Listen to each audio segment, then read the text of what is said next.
कृष्णं वंदे जगद्गुरु। साध्य और साधन, हम परमात्मा से परमात्मा को मांगे, परमात्मा से ना मांगे। परमात्मा साध्य है, ये उनका जगत जो माया स्वरूप है, ये साधन है।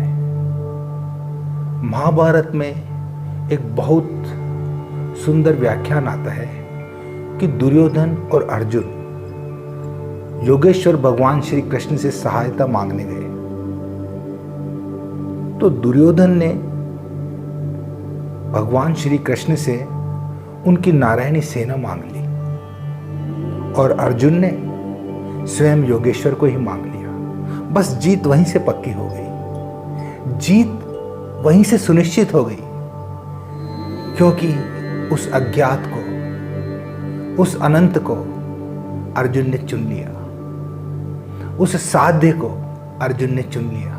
कोई भी सृजन करता अपने सृजन से सदा ही बड़ा होता है। एक मशहूर आर्टिस्ट वैन गॉग, उनकी कृतियां उनके मरणोपरांत बहुत फेमस हो गई। लोगों ने देखा कि उनसे भी बेहतरीन, उनसे भी खूबसूरत पेंटिंग्स लोग बनाते हैं, लेकिन वैन गॉग की कृतियां इतनी ख्याति लब्ध क्यों हो गई, इतनी प्रख्यात क्यों हो गई? उनमें कुछ ऐसा उतर आया जो कि अलौकिक था, दिव्य था। जीते जी उनकी कोई पेंटिंग ना बिकी और वो बड़े गुर्बत जिसको बोलते हैं, या जिसको बोलते हैं गरीबी, उसमें उन्होंने अपनी ये सारी कृतियां बनाई। लेकिन बाद में जैसे उनकी कृतियों को समझा गया, जाना गया, उनकी कृतियां कोहिनूर हो गई। व्यापारिक जगत में उनकी कीमतें आसमान को छूने लगी। क्यों? चित्र बड़ा नहीं होता, चित्रकार बड़ा होता है।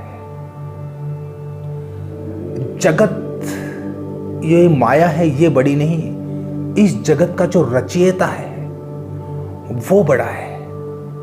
वो सब जानता है, कीमत उसकी है। ऐसे अनंत जगत उसके ऊपर बलिहारी है। वैन गॉग की एक कृति के बारे में मैं आपको बताऊं कि उन्होंने स्काई और स्टार्स को कुछ इस तरीके से बनाया कि उसके पहले जो स्टार्स बनाए जाते थे वो उस तरीके से नहीं बनाए जाते थे। उन्होंने बड़े ही रोलिंग तरीके से उनको बनाया। बाद में जब ये पता लगा और खोज हुई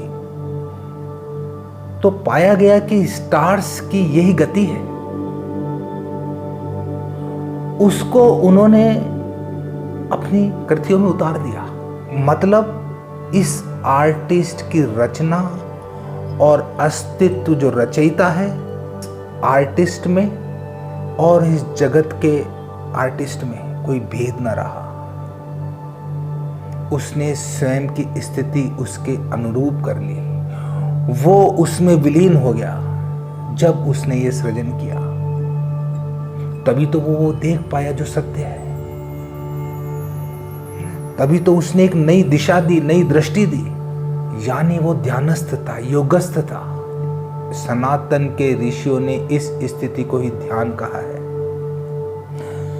ध्यान पूर्वक किए गए कृत्य अमूल्य होते हैं। वो आपको सृजन के दौरान ही मुक्त कर देते हैं, उसका फल प्रदान कर देते हैं। वो आनंद आपको वहीं मिल जाता है। वैन गॉग को कृतियां बनाने में ही इतना आनंद मिल जाता था कि उसने कभी इसकी परवाह ही नहीं की कि उनका मार्केट में कोई मूल्य मिले या ना मिले।